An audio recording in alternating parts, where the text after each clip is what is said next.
The Simple Critic, Series 1 of 1 by Nathan Written by Nathan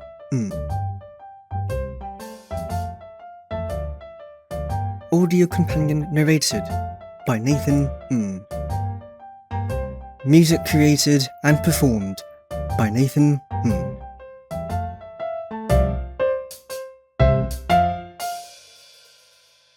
Episode 4 A Broken Piano.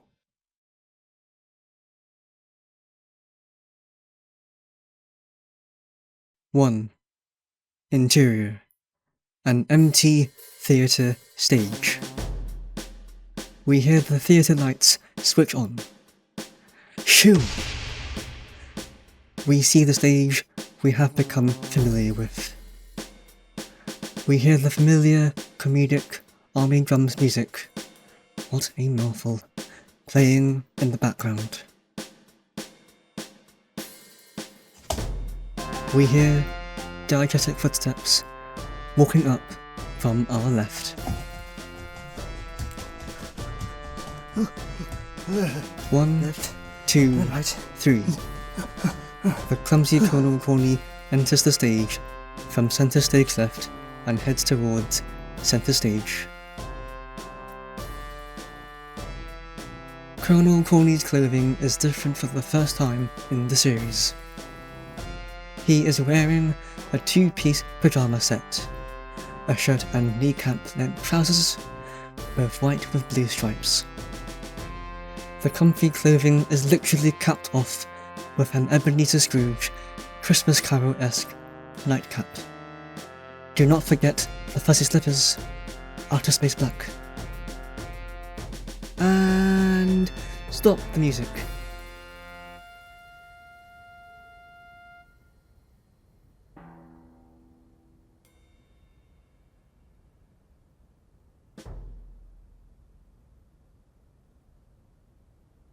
He right-hand salutes to the screen and returns his right arm to his side.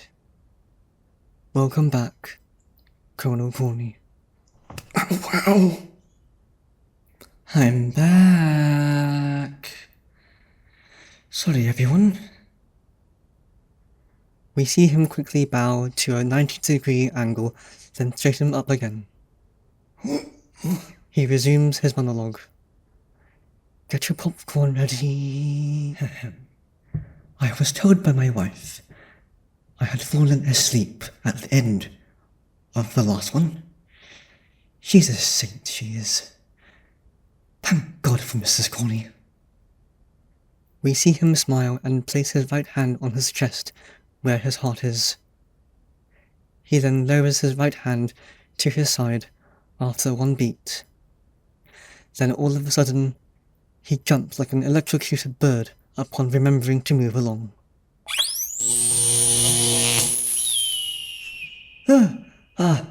Yes, the critic. I have the foggiest way you will love that. Having said that, I also have no recollection of how I woke up on my bed in our house, even though my wife told me I had fallen asleep on the stage, and then I may have blacked out, and then I woke up next thing at home, and words escape me. The English language. Thank God for the fade out happening now. Goodbye, clumsy Colonel Corny.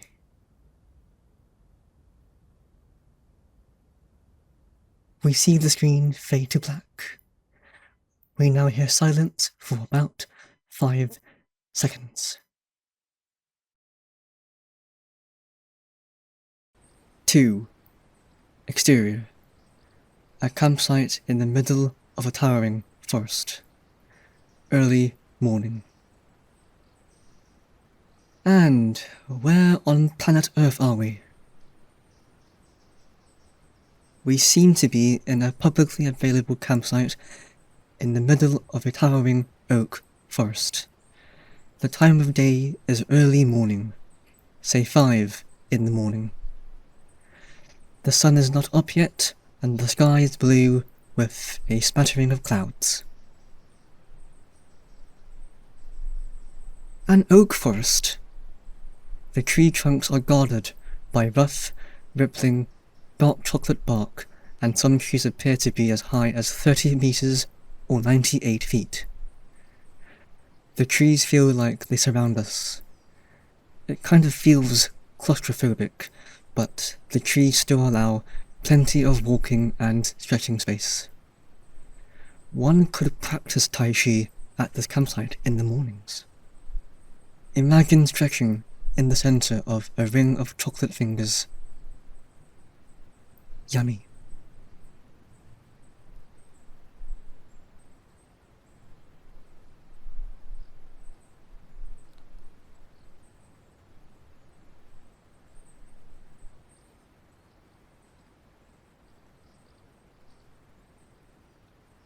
Just a 2-person tent and 1 campfire area exists at this campsite.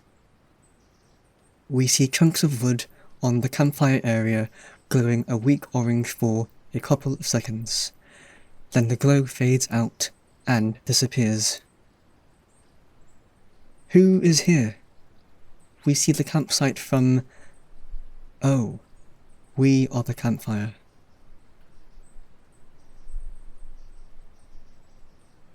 There is a tree log laid horizontally in front of us on our right, and there is the 2-person tent on our left. The tent has been set up and zipped up by assumedly the same person. Oh, there she is! We see a young woman stand up from the crawling position. She has tied up her long hair in a ponytail behind her head, and we can see dyed burgundy red hair which is already on the way out, as indicated by the ends of her hair. Imagine a fox's tail, but black from the top down with a burgundy red finish. She is around 170 centimeters tall, or 5 foot 6 inches tall, and looks visually stunning. She is wearing a white cap, a lavender purple cotton fleece vest over a long-sleeved black thermal shirt, and a pair of black sweatpants. Most of these clothing items could be bought at any outdoor clothing outlet. Even her white sneakers or runners. Even at this early hour, she appears vibrant. She closes her eyes and stretches her arms to the sky, grinning from ear to ear, then lowers her arms and shakes herself silly, like a dog who swam in a lake for at least 5 seconds. 1, 2, 3, 4, 5. She relaxes her grin and freely walks towards the tree log on our right. She carefully twists from her feet and rests on the tree log. Ouch! The tree log is solid like a rock. We can only see her from shoulder to feet now. We hear delightful and pleasant-sounding music fading in. A strong, low, and groovy bass, and a smattering of electric guitar. There might be an A flat.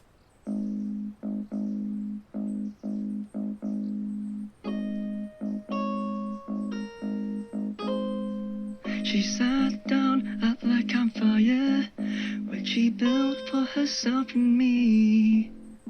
We were lovers at first sight, we now know each other like we know the back of our hands. She never got love back, but then again, nobody else can love her more than herself. And Mr. Grumpy here, we're all whom she needs. This entire story is fictional. This entire story is made up. The tent on our left shifts about like a tree waving about in the middle of a strong wind. Falling out like a baby is T.S.C. Wow, he's here? That ruins things. Dressed in outdoor clothing like the young woman. His fleece jacket is strawberry red and his sweatpants is navy blue. Like the young woman, T.S.C. wears white sneakers or runners.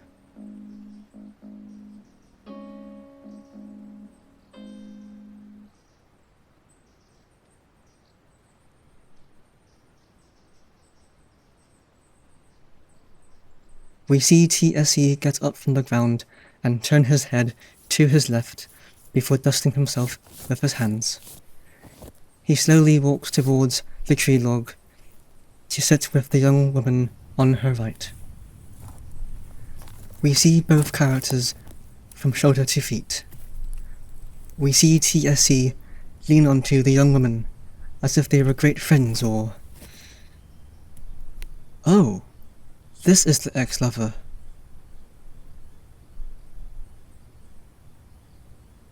Cut to next scene.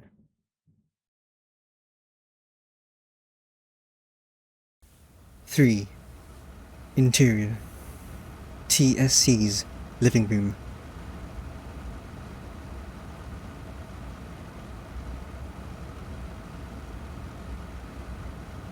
We have returned to T.S.C.'s living room. The time of day is around 7 in the morning. Daylight creeps into the living room through the window behind the sofa bed. T.S.C. is sat on the sofa bed with his legs down, facing the floor, and his back straight. He is still asleep on the sofa bed.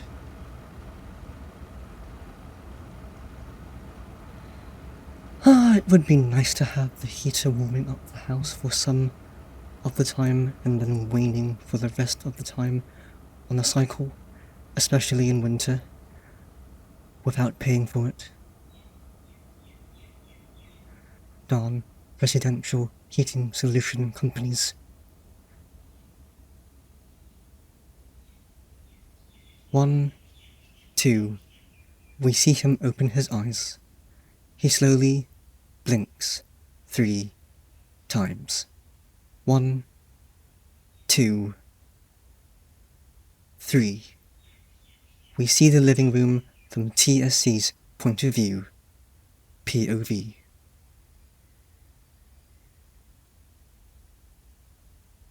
The fire in the fireplace died out overnight, and we can see some embers glowing then fading away. We see T.S.C.'s hands raised to either side of his glasses, and push down then pull up his glasses twice. Push down, then pull up. Push down, then pull up. Hands are lowered to the sofa bed. And back we are in front of T.S.C. His facial expression has changed from empty to sad. Just sad. The outer ends of his eyebrows have slanted downwards. Slightly. Gradually, all of T.S.C.'s facial features sans the actual face slant downwards. He kind of looks like a melted candle.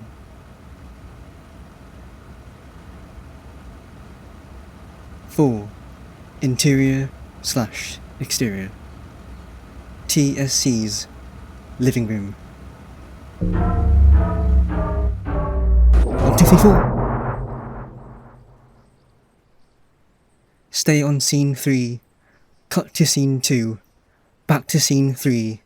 Cut to scene 2.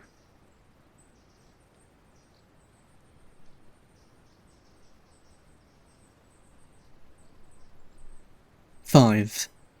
Exterior/interior. A campsite in the middle of a towering forest. Early morning.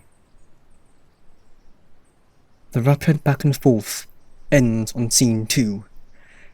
We see the young woman closing her eyes and stretching her arms to the sky again, this time from a low-angle, medium shot.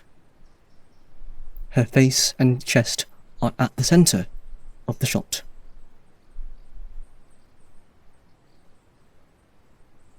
The young woman grins from ear to ear. She looks so at peace, and her wide smile makes us feel delighted.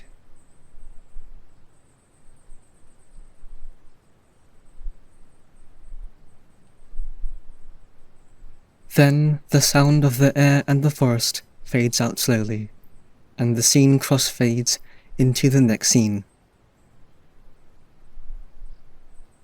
We return to T.S.C's living room.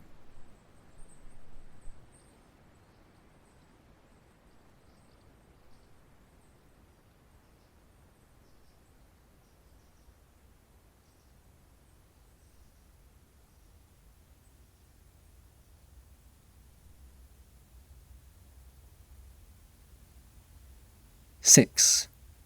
Interior. T.S.C's living room.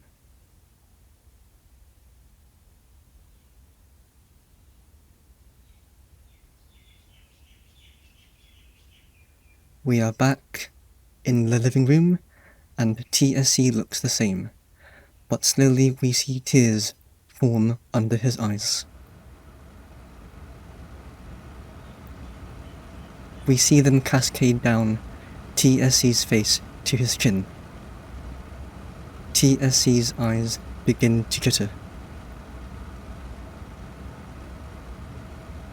And after 3 seconds,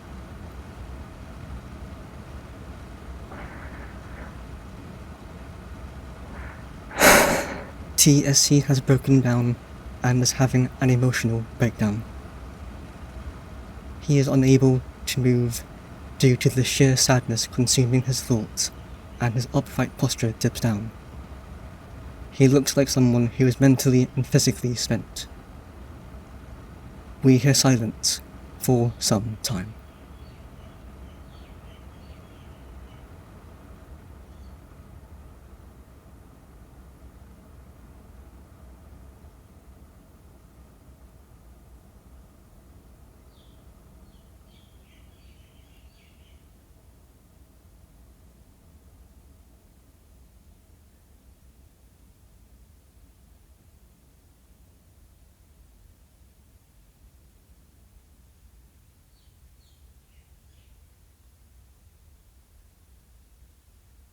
Well, this is uncomfortable. T.S.C has suddenly stopped crying, and his sad expression has turned empty. Bang goes the clay pot on his left, which held his dinner from the night before, onto the wooden floor, as he drags his left hand forwards.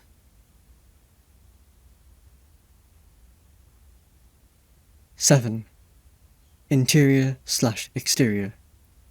T.S.C's living room. We suddenly see T.S.C get up and go towards the front door. He opens the front door and marches forward towards the front gate.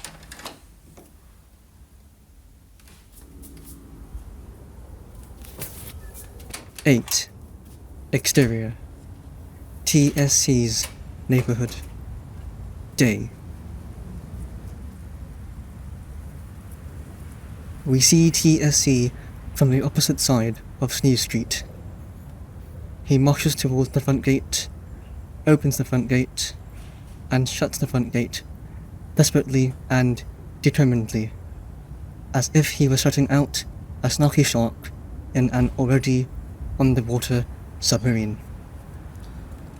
He breathes in and out, heavily out of fear.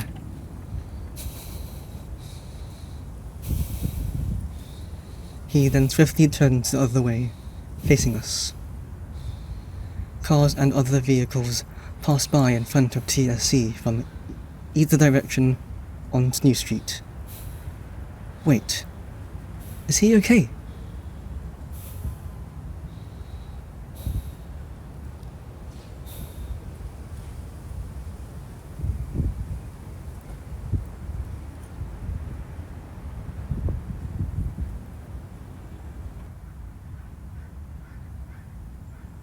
We now look up to T.S.C. from his left. The camera is closed up on him down to the end of his red turtleneck shirt. In slow motion, say 0.5x speed, we see him drop down like a deflated amusement park balloon figure.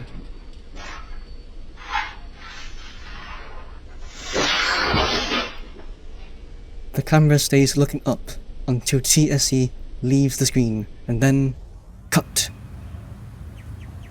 The camera looks down at T.S.C. from bird's eye view as he drops to the pavement like a loosely tied up piano, escaping the ties and smashing onto the pavement or the ground below. Clearly, T.S.C. is deep in his emotions.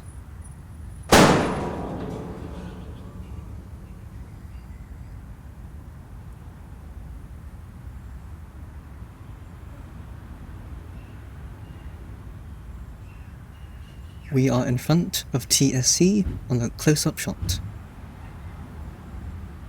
His head rests on the pavement and is facing Snew Street. We hear nothing from T.S.C.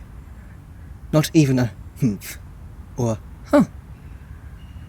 This is just sad. A simple word, yet incredibly effective.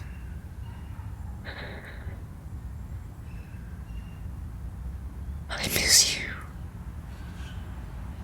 What? T.S.C. actually spoke? No. No. No. This cannot be. T.S.C. never speaks. Huh. He did. Cut to black. End of episode.